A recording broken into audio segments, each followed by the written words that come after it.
Bienvenidos a la inducción general de seguridad y salud en el trabajo del edificio Calle 93A, incluido en nuestro plan de capacitación. ¿Cuál es el ámbito legal que rodea la implementación de un sistema de gestión de seguridad y salud en el trabajo? En Colombia es el decreto 1072 de 2015, específicamente en el libro 2, parte 2, título 4, capítulo 6, que habla sobre las disposiciones para la implementación del sistema de gestión de la seguridad y salud en el trabajo. Y la resolución 0312 de 2019 que define los estándares mínimos del sistema de gestión de seguridad y salud en el trabajo de acuerdo al tamaño de la organización y el nivel de riesgo.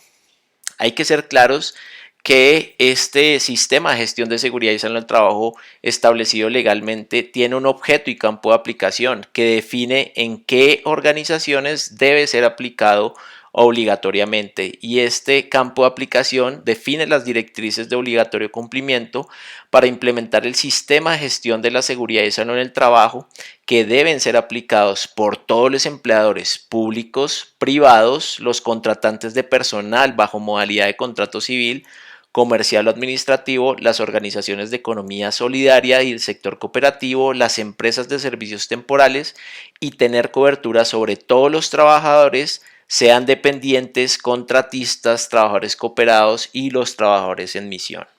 El sistema de gestión de seguridad y salud en el trabajo está definido como un desarrollo de un proceso lógico y por etapas basado en la mejora continua, que incluye tanto la política, la organización, la planificación, la aplicación, la evaluación, la auditoría y las acciones de mejora con el objetivo de anticipar, reconocer, evaluar y controlar todos los riesgos que puedan afectar la seguridad y salud en el trabajo.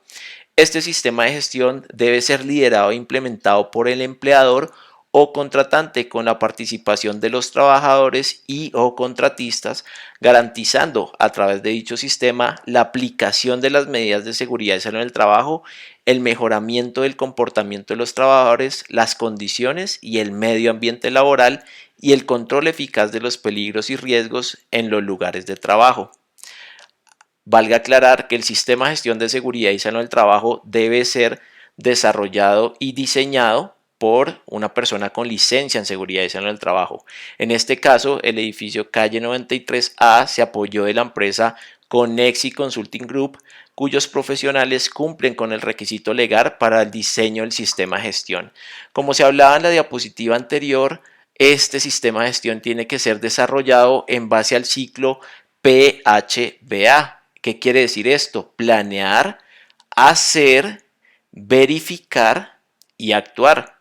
Cabe aclarar que Conexi Consulting Group desarrolló un sistema de gestión totalmente integrado en donde en cada una de las etapas desarrolla las actividades necesarias para el cumplimiento legal del sistema de gestión de seguridad y salud del trabajo, y sobre todo, lo más importante, la protección de la salud de los trabajadores, previniendo accidentes de trabajo y enfermedades laborales.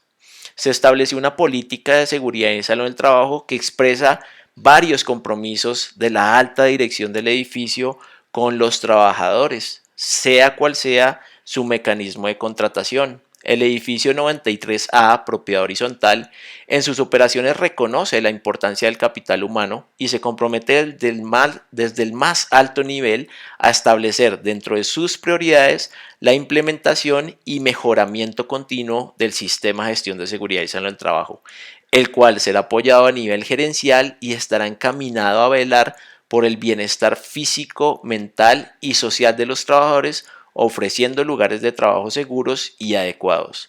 Por ello, todas las normas y reglamentos que queden establecidos serán de obligatorio cumplimiento por todos los trabajadores, contratistas y visitantes. Se establece el compromiso con el cumplimiento de los requisitos normativos aplicables, el cual define que se identificarán las normas aplicables a la actividad económica de la empresa con el fin de darles el adecuado y oportuno cumplimiento en armonía con los estándares mínimos del sistema obligatorio de garantía de la calidad del Sistema General de Riesgos Laborales. Se establece un compromiso muy importante con la promoción de la salud, que conlleva a procurar el cuidado integral de la salud de todos los trabajadores, implementando programas de promoción y prevención de acuerdo a los peligros identificados en cada una de las actividades laborales. Esto va ligado al compromiso con la prevención de riesgos laborales, en donde nos comprometemos a identificar los riesgos, darlos a conocer e implementar acciones para controlarlos y que estos no deriven en accidentes de trabajo y enfermedades laborales.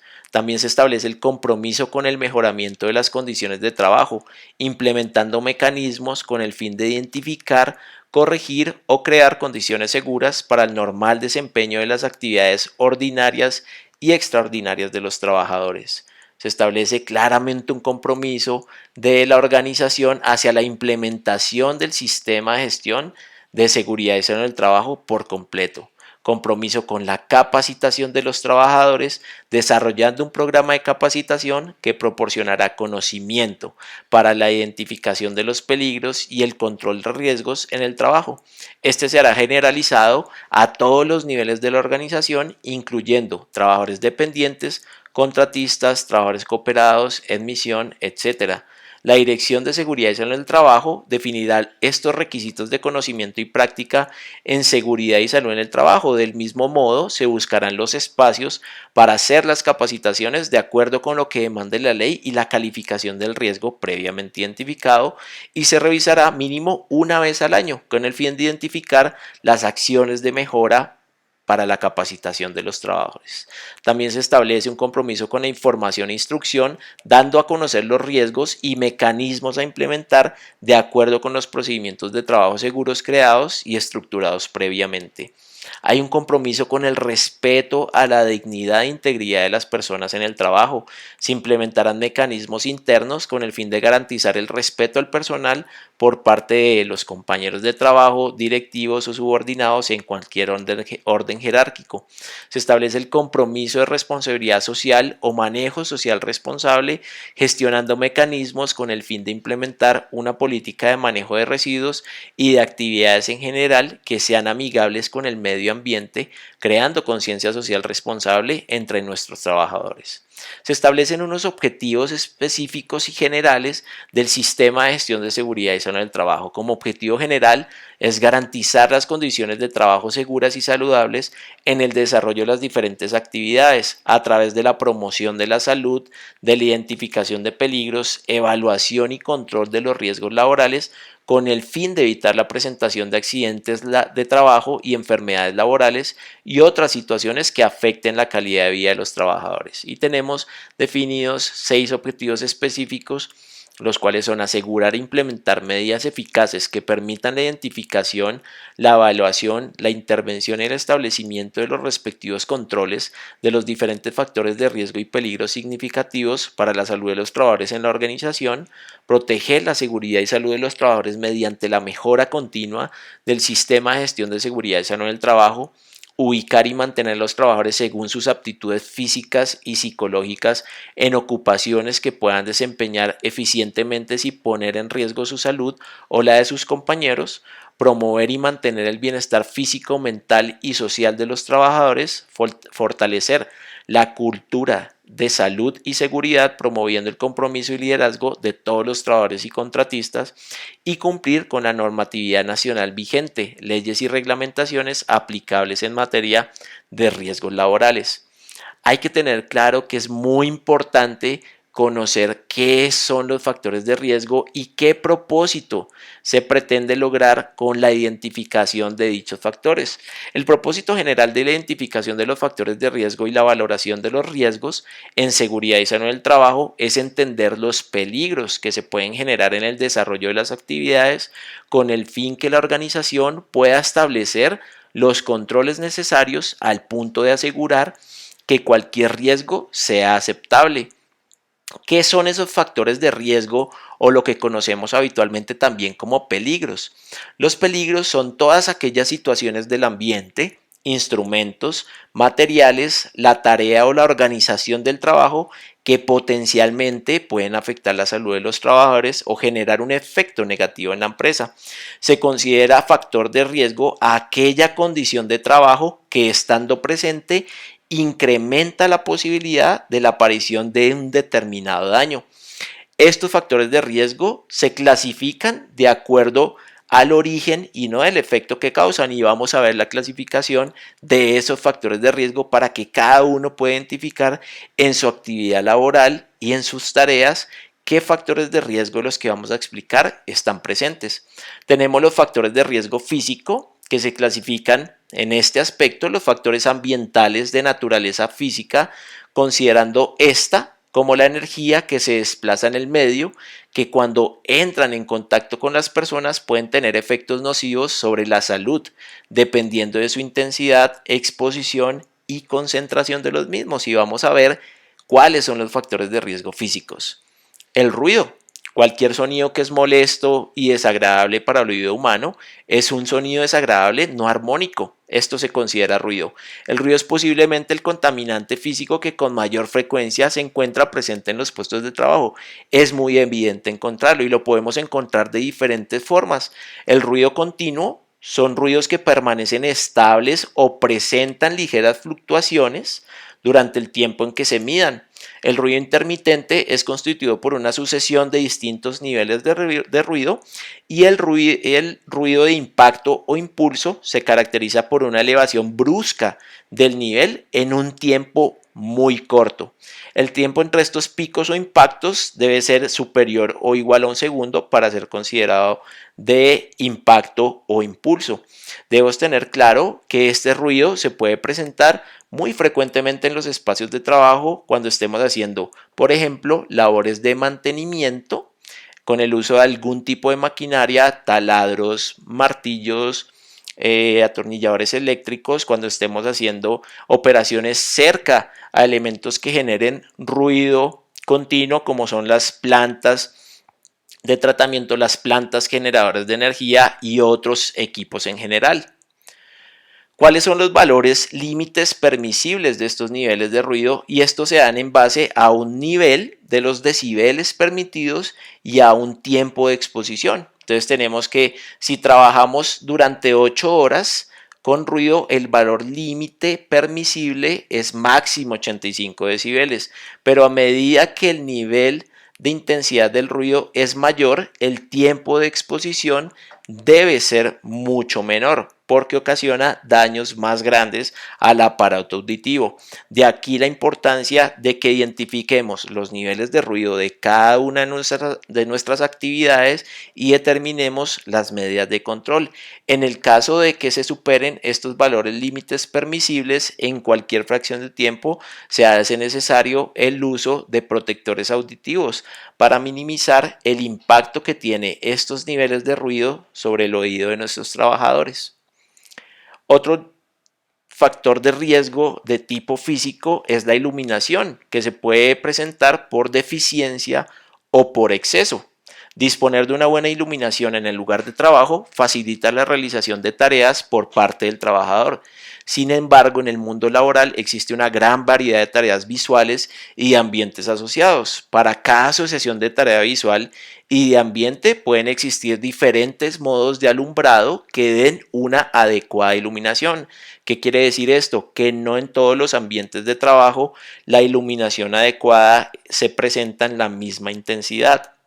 Además, un buen sistema de iluminación no se limita a prever un nivel mínimo de iluminación sobre el plano de trabajo, sino que existen otros factores como la distribución de esa iluminación, evitar los deslumbramientos, etcétera, y esos son aspectos que deben tenerse en cuenta.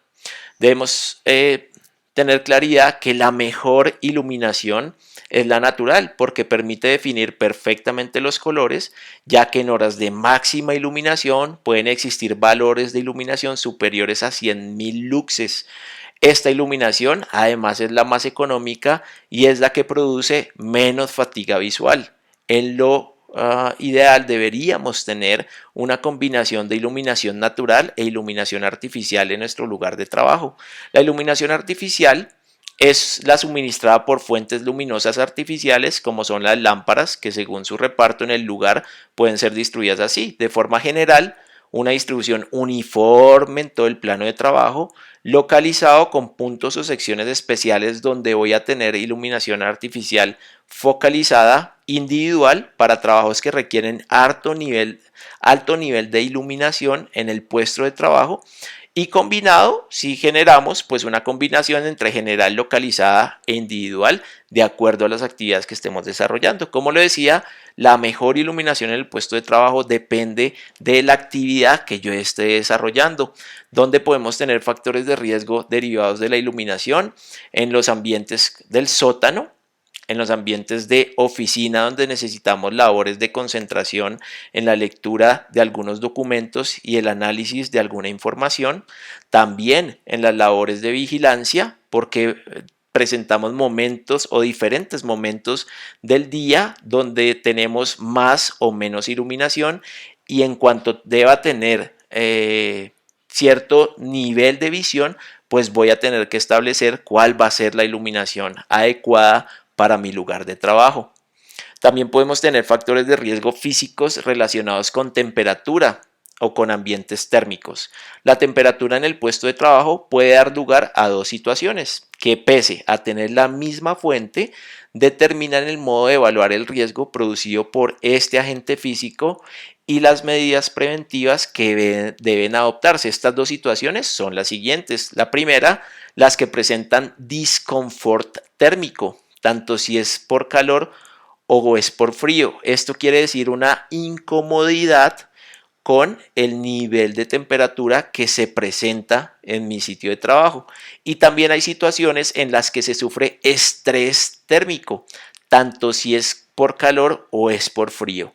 La diferencia entre estas dos es que una es subjetiva, es la percepción de una incomodidad con la temperatura, y esta es la que se presenta en nuestros escenarios de trabajo en el edificio calle 93A. ¿Por qué? Porque hay momentos en que podemos percibir, por ejemplo, en nuestras labores de vigilancia, de mantenimiento, de servicios generales, que el ambiente está caluroso. No quiere decir que se nos vaya a presentar un estrés térmico por estar sometido a altas temperaturas, sino que existe una sensación de que mi cuerpo tiene más calor del que debería tener. El mecanismo de control para este estrés térmico por calor es la hidratación, tomar pausas activas, pausas de trabajo, y establecer también rotación de actividades, que no siempre esté desarrollando la misma actividad en un ambiente caluroso que me genere estrés térmico, sino que pueda alternar las diferentes actividades. Donde podemos tener situaciones donde se pueda producir estrés térmico en los cuartos de máquinas, donde podamos tener, por las elevadas temperaturas que produce la maquinaria, unas situaciones en que la temperatura interna de nuestro cuerpo sobrepase los límites favorables y presente, por ejemplo, golpes de calor. Hay que tener claro que se debe generar ventilación en los ambientes de trabajo para que estas situaciones, tanto de disconfort térmico como de estrés térmico, no se presenten. La valoración del disconfort térmico pertenece al campo de la ergonomía, mientras que el del estrés térmico pertenece al campo de la higiene industrial. Y eso es lo que se trata en los siguientes apartados si entráramos a profundizar el estudio de la temperatura y los ambientes térmicos. Pero pasando a otro tipo de factor de riesgo físico, tendremos las radiaciones, y esto es una forma de propagación de la energía que tiene su origen en los cambios del nivel energético de átomos o moléculas. Se pueden originar en fuentes naturales o artificiales. Todos los cuerpos emiten y absorben radiaciones, es decir, las radiaciones interactúan con la materia, y esto lo podemos definir claramente como cuando nos acercamos a algo que sentimos que emite calor o emite algún tipo de iluminación, y eso lo sentimos físicamente en nuestro cuerpo. Esa sería la forma más clara de entender qué es una radiación. Esta radiación se nos presenta en dos tipos. Las radiaciones ionizantes son radiaciones electromagnéticas o corpusculares capaces de producir iones directa o indirectamente a su paso a través de la materia. En esta categoría encontramos qué tipos de radiaciones: los rayos X, los rayos gamma, los rayos beta, partículas alfa y neutrones. Afortunadamente, como estas son las radiaciones digamos que afectan más nuestra condición de salud, pero en las actividades laborales que desempeñamos habitualmente en una propiedad horizontal no vamos a encontrar radiaciones ionizantes, pero sí vamos a encontrar radiaciones no ionizantes, y estas se refieren a aquellas regiones del espectro electromagnético en que la energía de los fotones emitidos es insuficiente bajo circunstancias ordinarias para producir ionizaciones en los átomos de las moléculas absorbentes. En esta categoría están incluidas las regiones comúnmente conocidas como bandas infrarrojas, visibles, ultravioleta. La primera convierte la energía en calor y los dos últimos producen reacciones fotoquímicas o fluorescentes, donde podemos encontrar en nuestras operaciones habituales en una propiedad horizontal las radiaciones no ionizantes, de las radiaciones que producen, por ejemplo, las pantallas de los computadores y los celulares. Al ser de una mínima intensidad, los daños que pueden ocasionar en nuestros aparatos que lo reciben pues no es impactante, pero sí se debe tener cuidado, que debemos tener pausas de trabajo, pausas activas, para que estas radiaciones no resulten afectando nuestro sistema visual. También encontramos las vibraciones como un factor de riesgo físico. Son considerados efectos físicos que actúan sobre el hombre por transmisión de energía mecánica desde fuentes oscilantes. Las fuentes de vibración pueden ser golpeteos o fricciones en mecanismos, masas giratorias mal centradas o mal equilibradas, impulsos de presión de aire comprimido, entre otros. Puedo tener que la vibración se sienta en todo el cuerpo, o que la vibración se sienta localmente o segmentada, que afectan generalmente y principalmente manos y brazos. Claro ejemplo de dónde se puede presentar estas vibraciones en nuestra actividad laboral, en el uso de herramientas como el que nos presenta la imagen: pulidoras, percutoras, taladros, etcétera. Y eso es muy habitual dentro de la operación laboral de nuestro operador de mantenimiento y todero.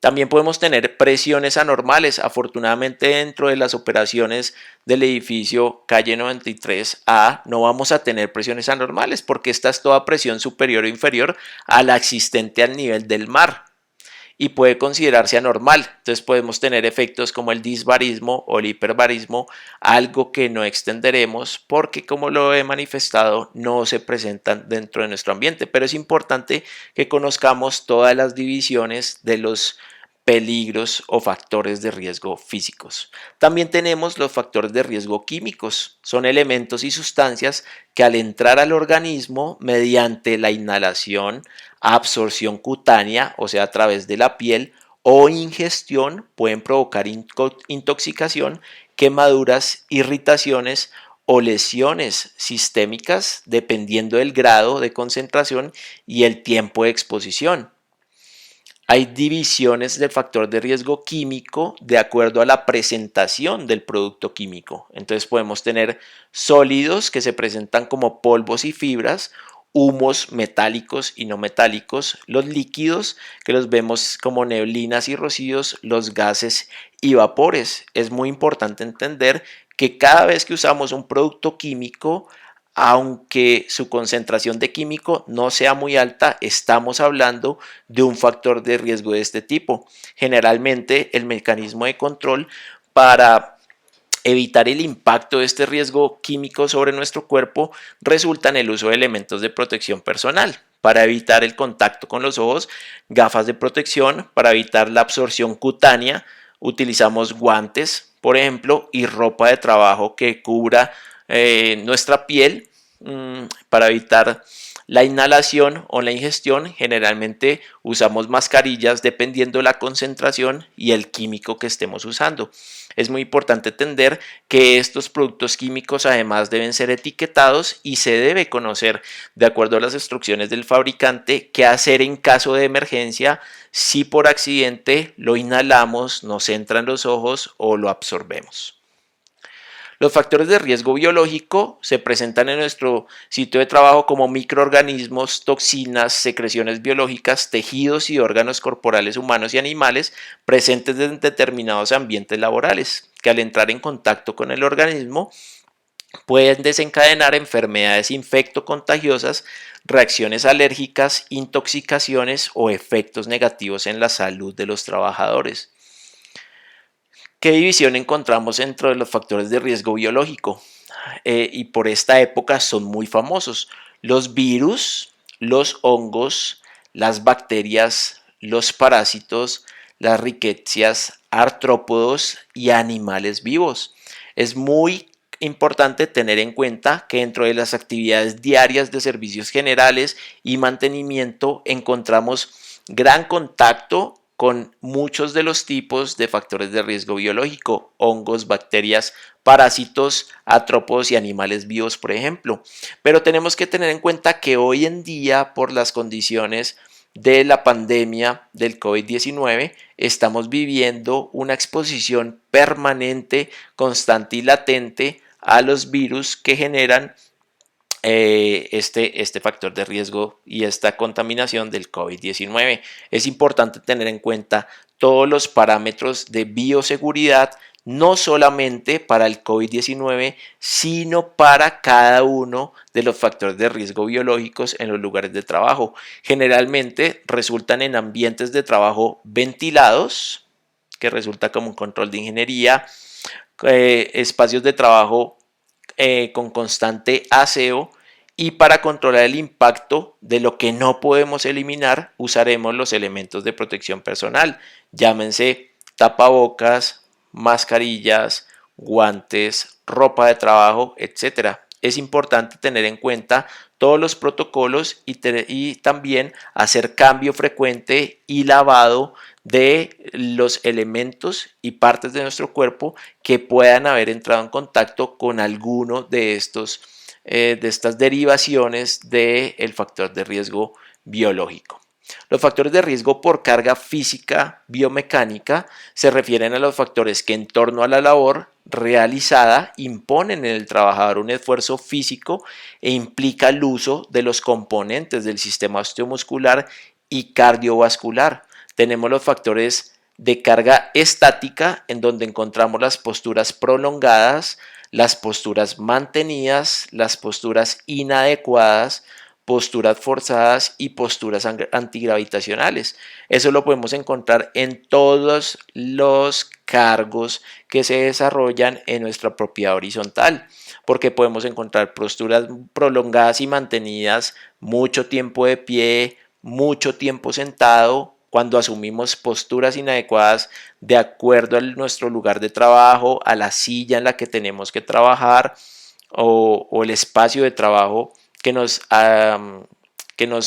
conlleva a hacer posturas forzadas o antigravitacionales en contra de la gravedad y que nos toca hacer una fuerza para mantener esa postura.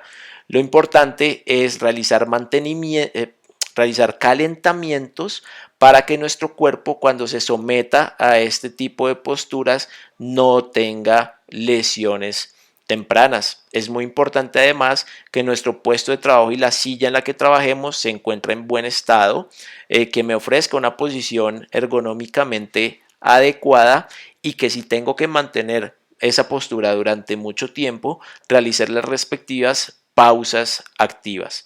También es importante que cuando voy a utilizar la carga dinámica, que es la ocasionada por el trabajo muscular durante el movimiento repetitivo, durante acciones esforzadas como el levantamiento y transporte de carga de pesos, tengamos en cuenta que el levantamiento de los pesos debe hacerse de acuerdo a unos límites que yo voy a permitir, de acuerdo a si es un hombre o una mujer que lo realiza. Generalmente el peso máximo que debería levantar un hombre de forma adecuada sería 25 kilogramos y una mujer tan solo 15. También se deben desarrollar o más bien implementar el apoyo mecánico para el levantamiento de cargas. En este caso, cuando tengo que desplazar una carga de un lugar a otro, hacerlo con ayudas mecánicas como lo es la carretilla o la zorrita que llamamos generalmente para transportar nuestras canecas pesadas. También, hablando de esto, el movimiento repetitivo, podemos encontrar que dentro de las labores de oficina, cuando tengo que digitar mucha documentación, firmar muchos documentos, encuentro movimientos repetitivos. Es importante tener nuestros puestos de trabajo bien diseñados, bien ubicados, nuestro mouse, nuestro teclado, nuestra pantalla y hacer las pausas activas necesarias para que este desarrollo del trabajo de forma constante y permanente no represente lesiones sobre el sistema musculoesquelético. Y claramente el diseño de puesto de trabajo que debe ser adecuado y manteniendo dentro de los límites de la ergonomía. En teoría, el diseño del puesto de trabajo debería ser basado en cada trabajador, pero esto a veces es difícil en las operaciones normales de una organización. Es por ello que se han desarrollado sillas, por ejemplo, ergonómicas que presentan la posibilidad de ponerlas más altas, más bajas, con mayor o menor inclinación, para que se adapten al trabajo de la mayoría de las personas. Lo cierto es que es importante que en trabajos que es permanecer mucho tiempo sentado, por ejemplo, sea claro una buena silla en correcto mantenimiento y una correcta postura.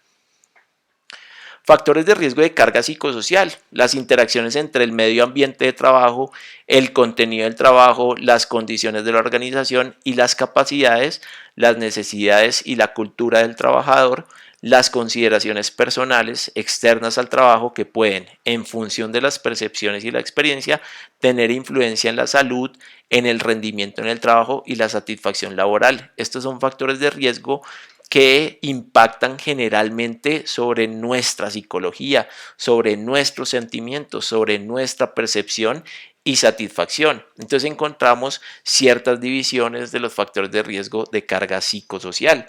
Encontramos lo que tiene que ver con liderazgo y relaciones sociales, lo que tiene que ver con control y autonomía, lo que tiene que ver con demandas de trabajo, cuando tengo demasiado trabajo, y lo que tiene que ver con el sistema de recompensas. Estos son factores de riesgo intralaborales, realmente estarán presentes en todos los puestos de trabajo, porque hay algunos que tienen mucha responsabilidad, hay otros que tienen muy poca responsabilidad, hay trabajos que permiten mayor autonomía y que yo pueda tomar mis propias decisiones para elaborar el trabajo, hay otros trabajos que no me permiten esa flexibilidad de toma de decisiones, sino tengo que ceñirme a unos procedimientos, y eso genera una carga psicosocial que debe ser atendida y debe ser controlada.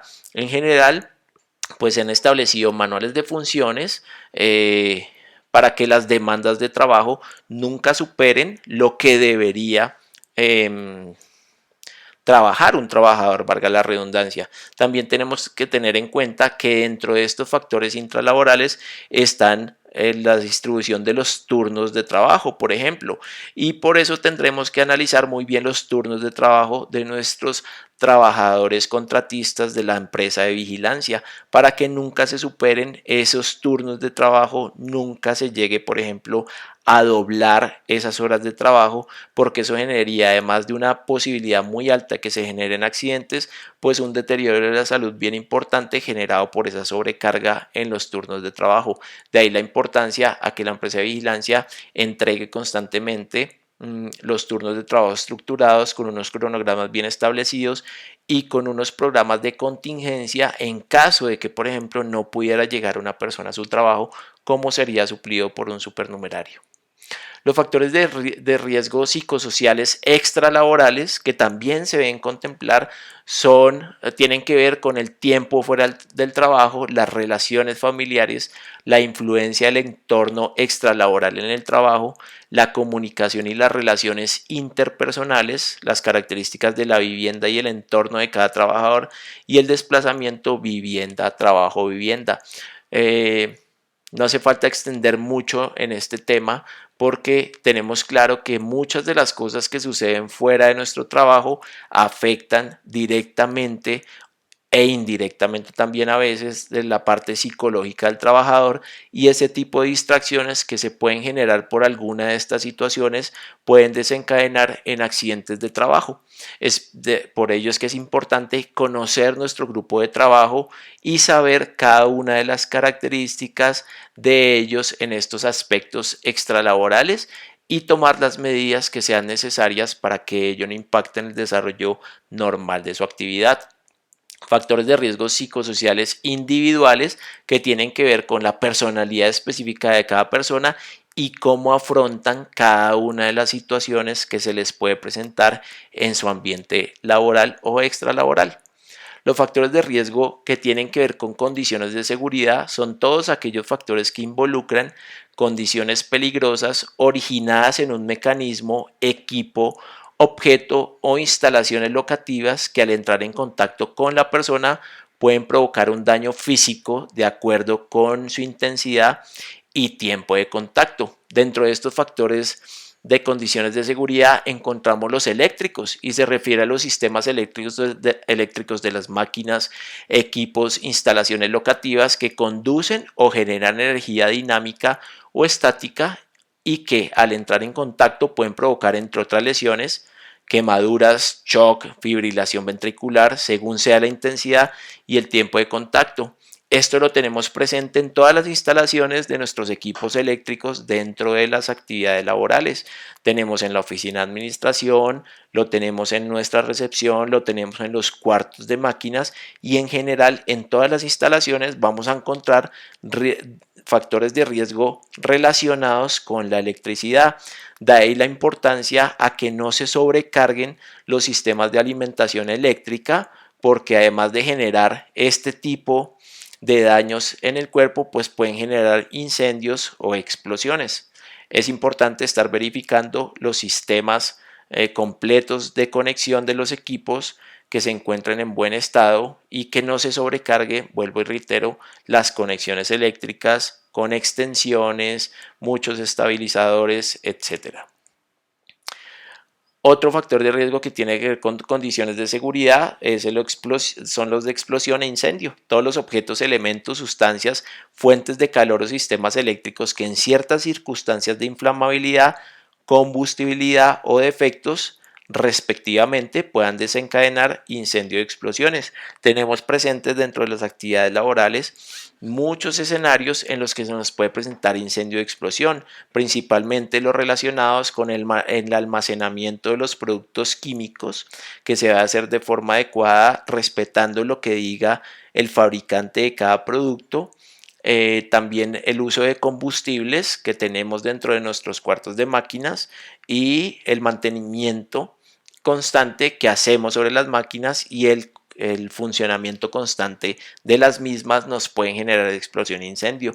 Mecanismo de control para estos factores de riesgo es el adecuado mantenimiento por personal idóneo, no realizar conexiones hechizas o inventadas, no hacer reparaciones con los aparatos conectados o electrizados, no hacer incorrecto almacenamiento de materiales combustibles en exceso y en general respetar lo que determine cada fabricante de los productos que estemos manipulando. Los factores de riesgo de condiciones de seguridad también se dividen en los mecánicos y hace referencia a todo lo relacionado con objetos, máquinas, equipos y herramientas que por sus condiciones de funcionamiento, diseño, forma, tamaño, ubicación tienen la capacidad potencial de entrar en contacto con las personas o materiales provocando lesiones o daños.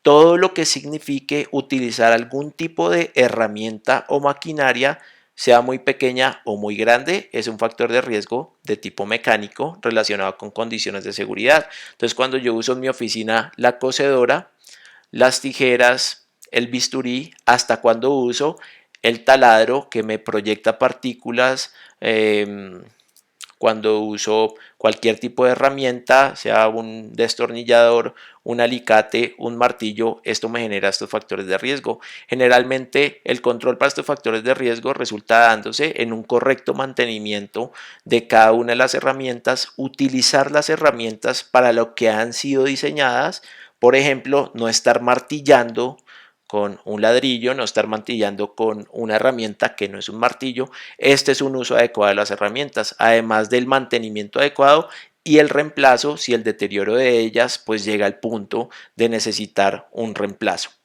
Y otro mecanismo de control para estos, para reducir el impacto de estos factores de riesgo sobre la persona, es los elementos de protección personal. Entonces, si voy a trabajar con algo que me proyecte partículas, como en la imagen, voy a tener que estar usando unas gafas de protección para que esa proyección de partículas nunca llegue a mis ojos. Si tengo que usar una careta, si tengo que soldar, por ejemplo, si tengo que taladrar, voy a tener que tener todas las cosas necesarias que eviten que el impacto de ese peligro sobre mi cuerpo genere algún accidente o alguna enfermedad.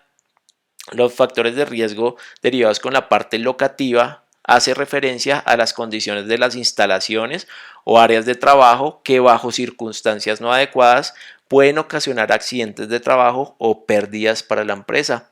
Está muy claro que aquí podemos tener exposición a estos factores de riesgo desde los trabajadores hasta los residentes, porque tenemos que hacer tránsito por todas las instalaciones locativas que representan peligro de alguna manera. El tránsito por las escaleras, el tránsito por los ascensores, cuando tenemos labores de mantenimiento, cuando tenemos superficies con inclinaciones que puedan estar mojadas durante una labor de mantenimiento, cuando tenemos las instalaciones, por ejemplo, en el área de basuras tenemos peligros locativos que son relacionados con lo resbaloso que puede estar ese tipo de instalaciones. Entonces es muy importante que como mecanismo de control se hagan los mantenimientos preventivos necesarios, se mantengan esas áreas limpias, libres de obstáculo, también tener las áreas en perfectas condiciones de orden y aseo y que existan los espacios suficientes para el tránsito de las personas. En el caso de las escaleras, tener superficies antideslizantes y donde podamos tener resbalones durante las labores, por ejemplo, de aseo y mantenimiento, pues tener las correctas señalizaciones para advertir los peligros que se están generando durante esas actividades. Los factores de riesgo del medio ambiente físico y social podemos encontrar de diferentes tipos: la exposición a violencia social, la contaminación ambiental y los desastres naturales. Cabe resaltar que esta identificación de peligros, la evaluación y la valoración de riesgos y además los controles para que estos no impacten sobre los trabajadores y podamos prevenir accidentes y enfermedades, no es solo responsabilidad del encargado del sistema de gestión de seguridad y salud del trabajo, sino una responsabilidad de todos los trabajadores. Para eso se ha diseñado un sistema de reporte de condiciones o actos subestándar. ¿Qué es una condición subestándar? Es algo que proviene del medio que me puede generar algún tipo de daño, y un acto subestándar, o sea, por debajo de lo que debería ser, por debajo del estándar, es algo que hace o deja de hacer una persona, porque es un acto que puede generar accidentes y enfermedades. Entonces las condiciones, algo que está externo a la persona; los actos, algo que depende de la persona. Entonces este es un sistema de reporte que se ha diseñado en el sistema de gestión de seguridad del seno del trabajo para que todos los trabajadores tengan acceso a él y puedan reportar cuando identifiquen una condición que no está como debería estar, o un acto de un compañero, un contratista o un visitante que no se hace como se debería hacer. Este sistema de reporte me identifica el lugar donde se presenta el evento, el departamento del área de quien reporta, en qué fecha reporta, qué tipo de condición observó, si es un acto subestándar, o sea, algo que hizo o dejó de hacer una persona; si es una condición subestándar, si es algo del medio o del ambiente de trabajo que no está como debería estar; o si fue un casi accidente, o sea, algo que pudo haber generado daño pero no lo causó. En este espacio se va a describir la observación, o sea, qué fue lo que observó, y la solución inmediata dada o sugerencia de solución. Vamos a dar un ejemplo. Por ejemplo, yo observo en el área de la recepción, ¿sí?, lugar donde se presenta, yo observo como del Departamento de Servicios Generales, el 20 de agosto, observé un acto subestándar. ¿Y cuál fue la descripción? Personal de seguridad que no hacía uso del tapabocas. ¿Listo? ¿Qué estoy definiendo? Algo que debería haber hecho una persona y que no está haciendo, o sea, un acto subestándar. Pero este no es un sistema de reporte del chismoso, o sea, no es el sistema de reporte que me permite culpar a alguien o señalar a alguien, porque lo siguiente que sigue en nuestro sistema de reporte es una solución inmediata dada o sugerencia para la solución. Entonces, ¿qué es lo primero que debo intentar hacer? Solucionar de forma inmediata. Entonces, si yo observo un compañero de mi ambiente laboral que está haciendo algo o no está haciendo algo que posibilita que se ocurra un accidente o una enfermedad, pues yo qué debo hacer. Si él no está usando tapabocas, ¿cuál será la solución inmediata? Hacerle la observación y pedirle que use el tapabocas porque se está exponiendo en esta época de pandemia a un factor de riesgo biológico que tiene que ver con un virus. Y yo lo voy a estar ayudando a qué? A controlar el impacto de la exposición a ese factor de riesgo sobre su persona. Yo debo aquí desarrollar la acción, cuál fue la acción implementada, si es que se dio una sugerencia y se tuvo que dar después, y una fecha de cierre. Esto le corresponde al encargado de seguridad y salud en el trabajo. Si fue que la identificación no recibió cierre inmediato. ¿Qué nos permite este sistema de reporte? Que todas las personas aprendan a identificar situaciones o actos que pueden generar accidentes de trabajo, enfermedades laborales y que ayuden a solucionarlas. Esto es lo más claro para hacer identificación de un peligro. Yo lo evalúo y veo qué tan peligroso es y tomo una medida de control. Sin hablar de partes técnicas, esto es identificación, evaluación y control de riesgos de parte de todos los trabajadores, porque cada uno debe participar, porque además de ser un compromiso de toda la seguridad, la ley exige que esta identificación, evaluación y control de riesgos tenga la participación de todos los trabajadores, no importa su tipo de contratación. Ahora bien, si ya las cosas no salieron bien, algo falló en mi sistema de gestión, algo falló en los sistemas de control, pues voy a tener que reportar e investigar accidentes de trabajo y enfermedades laborales. Lo cierto es que eso no lo queremos porque el objetivo del sistema de gestión es prevenir ese tipo de situaciones, pero debemos entender que también si suceden es obligación legal reportarlo y ya vamos a ver para qué se hace. Entonces, ¿cuándo se debe hacer un reporte de un accidente de trabajo o una enfermedad laboral? Se debe reportar todos los accidentes de trabajo y enfermedades laborales cuando se presentan dentro de las 48 horas hábiles siguientes a su ocurrencia o determinación. ¿Qué debo hacer? Comunicar al jefe inmediato la ocurrencia del accidente de trabajo y enfermedad laboral para su atención inmediata y reporte a la administradora de riesgos laborales. Si conozco, pues debo prestar los primeros auxilios, si no, esperar ayuda o trasladar si la urgencia de esa asistencia es inminente. ¿Cuándo se hace la investigación? Siempre. Cuando yo determino y reporto un accidente de trabajo o una enfermedad laboral, debo investigar qué pasó. Debo investigarlos todos dentro de los 15 días siguientes a su ocurrencia máximo. Se debe conformar un equipo investigador de acuerdo a la ley. ¿Y para qué? El objetivo es determinar las causas que generaron el accidente de trabajo, la enfermedad laboral o incluso un casi accidente, algo que no generó ningún daño pero que pudo haberlo causado. ¿Para qué? Si yo identifico las causas que lo generaron, pues puedo tomar las medidas de prevención necesarias para que no se vuelva a repetir. Y ese es el objetivo de la investigación.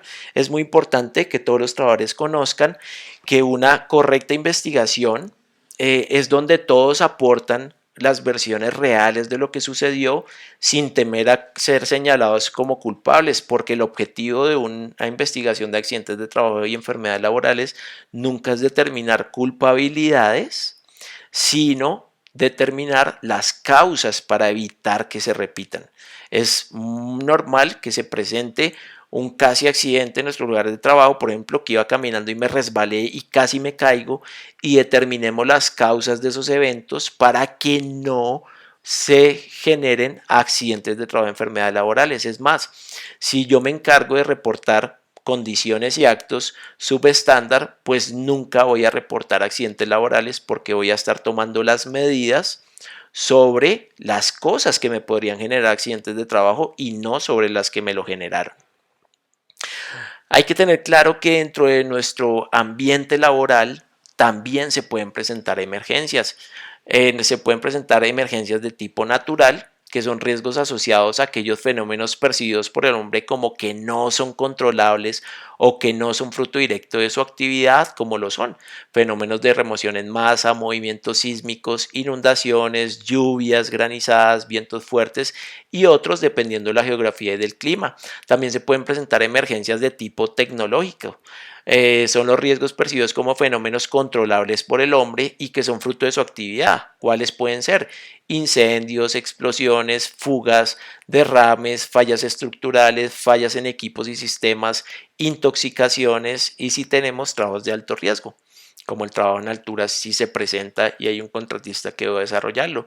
Y también puedo tener emergencias de tipo social, que son los riesgos asociados como fenómenos realizados por el hombre que involucran la participación colectiva de personas alterando el orden público, tales como hurto, asalto, secuestro, asonada, terrorismo, concentraciones masivas que son más comunes hoy en día, entre otros. Es importante que identifiquemos dentro de nuestra propiedad horizontal qué emergencias podemos tener de todo tipo y realmente puedo tener naturales, tecnológicas o sociales y saber qué hacer en caso de esas emergencias. ¿Qué hacer en caso de una emergencia? Lo primero es conservar la calma, permanecer en el lugar si no se ha informado sobre la necesidad de evacuación, buscar refugio bajo estructuras sólidas en caso de que la emergencia que se esté presentando sea un sismo, de ser necesaria la evacuación, atender las indicaciones de los brigadistas y seguir la ruta de evacuación, no usar ascensores y dirigirse al punto de encuentro. Y en esta imagen tengo un plano estructural y arquitectónico de la propiedad horizontal y les voy a explicar. Acá tengo los ascensores, acá tengo la recepción, estas son las escaleras. Lo cierto es que yo debo seguir una ruta de evacuación en caso de que se ordene la evacuación del edificio. Si yo estoy en alguno de los pisos diferentes al piso 1, pues voy a tener que bajar por las escaleras, bajar por las escaleras, tomar la ruta, ¿sí? Dirigirme hacia la recepción y salir por la puerta principal. Caminar por el andén frente a nuestro edificio y dirigirme a la calle cerrada que da a la avenida Novena y ese será nuestro punto de encuentro. Ahora bien, es muy posible que la ruta de evacuación como principal pueda estar obstaculizada por la misma emergencia o que el flujo de personal sea tal que se nos pueda presentar una congestión. Por eso es que hay una ruta alterna que es por la puerta de los parqueaderos. Me dirijo a través del parqueadero y nuestro guarda estará atento para abrir la puerta de ingreso y salida de vehículos para que la salida de personal en el caso de la emergencia se dé por esa ruta. Nos vamos a dirigir igualmente por el andén del frente de nuestro edificio y nos vamos a dirigir al punto de encuentro y allá atenderemos las indicaciones que nos den los brigadistas. Es muy importante tener en cuenta que el edificio tiene una calle 93A que tiene tránsito de vehículos. Por eso es que el tránsito en caso de emergencia se debe hacer por el andén. En caso de ser necesario el desplazamiento por la carretera, uno de nuestros brigadistas va a estar presto a detener la circulación vehicular en los dos sentidos para que ese tránsito de personal pueda hacerse de forma segura hacia el punto de encuentro. Debemos recordar que la seguridad es una tarea de todos. Les agradecemos mucho por visualizar este video de inducción de seguridad y salud del trabajo. No duden en contactarnos por medio correo electrónico a través del encargado del sistema de gestión de seguridad y salud del trabajo, el vigía de seguridad y salud del trabajo o la administración del conjunto de la propiedad horizontal. Agradecemos su atención y esperamos su asistencia a las próximas capacitaciones. Muchas gracias.